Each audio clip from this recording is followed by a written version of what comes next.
What's up, Guam? Dave Delgado here for KUAM Sports. Thanks for watching. On the show tonight, Bank of Guam men's national basketball team coach EJ Calvo here to talk about the FIBA Asia Cup qualifiers for Guam. Guam is now one of the countries looking at playing the remainder of their FIBA Asia Cup schedule in a bubble. That would also mean a big commitment by our players. Yeah, absolutely. It's going to be, it's been a weird year, and we were looking forward to playing this November. But when that got postponed, I think everyone agrees it's the best for our team to just regroup and focus on the next window where we'll play all our games. You and the staff have been in constant contact with the players on the roster. What was their initial reaction to getting the word again about getting the team back together? Yeah, it's really mixed because the guys want to play, but at the same time we want to compete at the highest at our highest level, and we just know we haven't been able to train both individually and definitely not together. So I think everyone's looking forward to trying to train together before we play this next bubble. And assembling the team, getting in some quality training, both in the weight room, working out, on the court, and scrimmages. That's going to be pretty challenging as well. Yeah, with the quarantine requirements in Guam, going off island and then coming back just causes a lot of obstacles. So I think possibly getting everyone to train individually and then pulling together right before we're going to play in the bubble would be the best to get some live runs and just build chemistry like we have in the past. And we just know we need to do this because of the level of basketball we're going to be playing. But to be honest, this is nothing really new. We've pulled together before tournaments in the past. Our veterans are the kind of guys that embrace the young players, and we seem to do okay. And you talked about the bench being a big key for success. What are the chances of also getting back some of our professional players playing overseas?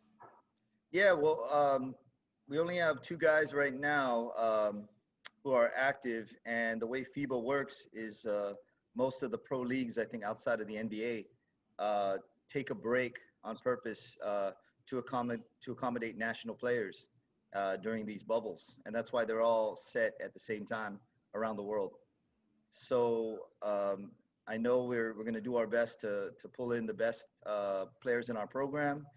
If some guys aren't able to participate this February, then it'll be time for some new younger players to step up and fill their shoes. So we have a pretty deep roster, at least 20 to 25 committed right now to the men's program, and we'll be playing with 12. And then, of course, because now these games are postponed, we will have to play all 5 games in a row.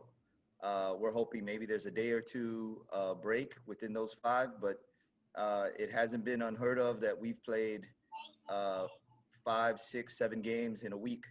So definitely we're going to need the bench to carry some big minutes and keep us going. Guam has one more game against New Zealand, 2 games against Australia and Hong Kong. Hong Kong was really the team that we were really looking forward to playing, only because the matchup kind of plays in our favor. Yeah, I mean, it's the only team we're in our pool that we're ranked higher than, but that's just on paper. They're an experienced team that's played a lot more FIBA action than we have, and so we have a lot of respect for their players, and we just know that for us to advance, given the kind of unlucky draw that we had being pulled with Australia and New Zealand, we definitely have to beat Hong Kong in order to advance and keep this opportunity going for us. In order for Guam to step back on the court, it's going to be a community effort, especially from the government and business side, to support our men's national team program. Oh yeah, absolutely. We've received a lot of support, people understanding that to accomplish these goals, it's going to take a lot more than it has in the past. And, asking our players to think about fundraising their airfare and and uniform costs at the same time compete at this level is really unrealistic. So yeah, we've been really appreciative of everyone that stepped up to help this program get to this level. And I think we're just trying to set a tone where, you know, as these doors open up for sports programs from Guam, it really does a lot, goes a long way to just show the community what we're capable of.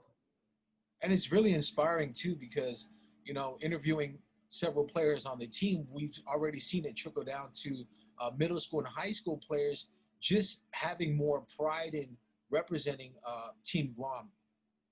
Yeah, I think I mean, not just representing Guam, but just doing their best and trying to accomplish goals that haven't been accomplished before. We have more kids wanting to play at high levels, and not only wanting to play, but we see the pathway for them really opening up.